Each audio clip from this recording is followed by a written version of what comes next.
What is going on, everybody, and welcome back to another episode of the Criterion Corner. This is the segment on my channel where I pull a film from either the Criterion collection or that's streaming on the Criterion channel, talk about it in great detail, and give my thoughts and opinions on it. And just recently, on my other segment, the A24 Archive, I watched a documentary that they produced called De Palma that was about Brian De Palma, and I recently revisited Carrie, and I noticed I'd only watched a couple of films in his catalog. Well, recently the Criterion channel has added a segment or a little special category on their website of erotic thrillers, and they added two Brian De Palma films on there, and so this is one of the films I decided to watch. So today I'm going to be discussing Dress to Kill. Dress to Kill is directed by Brian De Palma. A mysterious tall blonde woman wearing sunglasses murders one of a psychiatrist's patients, and now she's after the prostitute who witnessed it. So one of the things I can say about only have seen two Brian De Palma films prior to this, which is Carrie and Sisters,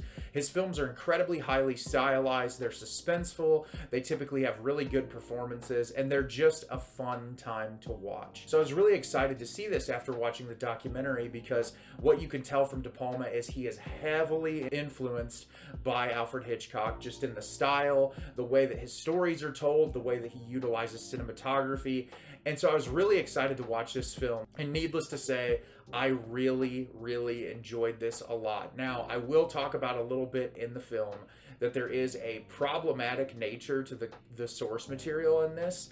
I don't think it's ill intent, though. I don't think Brian De Palma had malice in his heart when he wrote this. I honestly think that a lot of it probably stems from Alfred Hitchcock works like Psycho that explored this type of source material prior.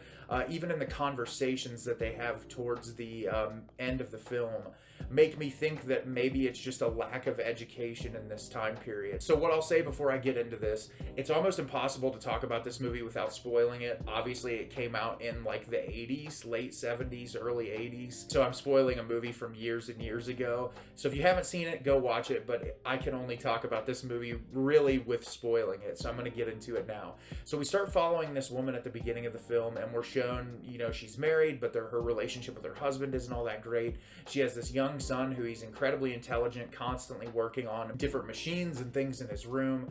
And so we're following her day-to-day life, and she ends up going to see her psychiatrist, played by Michael Caine, and they have a conversation together. She's talking about how her relationship's falling apart and she doesn't know what to do to fix it.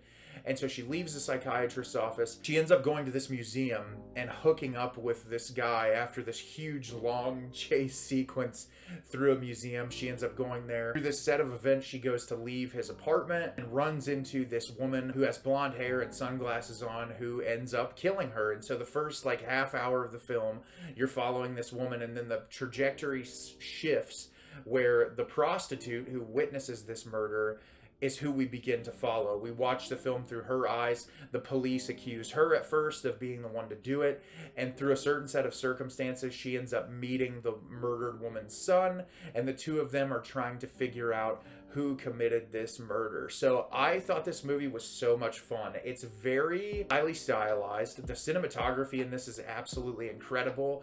It's also very schlocky at moments. There's some really goofy line delivery that is pretty funny at the beginning of the film. I feel like it was almost a punchline where the woman is going through the guy's desk, writing him a note about oh, I had fun hooking up with you. And she sees a paper in his desk that he just contracted a venereal disease.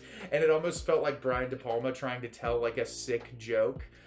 So there's some really goofy, schlocky, dumb shit in his movies as well, but it's balanced with that incredibly highly stylized and high octane suspense thriller moments. And this movie really kind of took me by surprise with just how fun and entertaining it was. As I said, there's some problematic subject matter in this.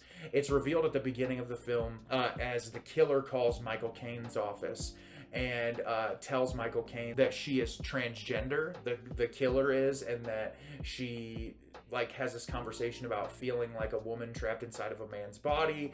And so you get that conversation, so we know throughout the film that the killer is a transgender person. And so obviously, I've talked about this before with films like Incident in a Ghostland and movies like that kind of paint transgender people as villains, and I think that it's like all about intentionality and how it's handled. And when you look at Brian De Palma's filmography and know that he's so heavily influenced by Alfred Hitchcock, you think of Psycho, and you think of Norman Bates dressing up as his mother.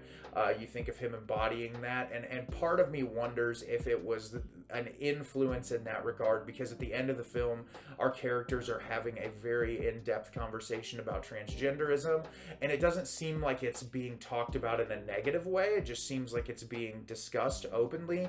And Brian De Palma obviously is a very liberal-minded person who's stood up against like war throughout the years and fought against like the political system. He seems like someone who is typically on the left politically. And so I don't think there's any ill intent with it, but it does kind of leave a sour taste in your mouth when certain things are revealed about this. But it doesn't take away from just how fun and goofy this movie is. It's obviously highly sexualized. Brian De Palma's films are all like really almost goofy with the erotic nature to them. It's so overblown.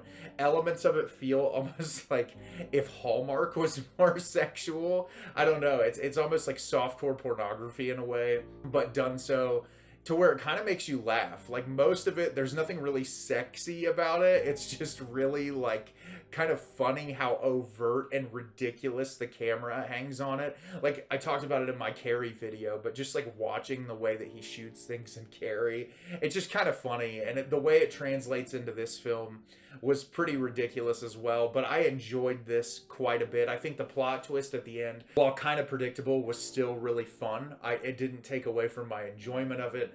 I really like all the lead characters in this film, especially Nancy Allen's character. I feel like she does such a phenomenal job in the movie, and Nancy Allen's been in a couple of Brian De Palma's projects. And yeah, this just really got me hyped up to watch more of De Palma's work. It's so much fun. It's entertaining. If you like Hitchcock, if you like suspense thrillers, you'll really enjoy this one. So have you seen Dressed to Kill? Did you love it? Did you hate it? Leave me a comment down below and let me know what you thought. I thought this movie was an absolute blast. Despite some of the subject matter aging relatively poorly, I still think it's a fun experience. As always, if you can like the video and subscribe to the channel, it helps me out a lot and lets me know the type of content you're looking for. I'm always putting out new material and look forward to getting more out for you in the near future. And as always, everyone, thank you so much for watching and have a great rest of your day.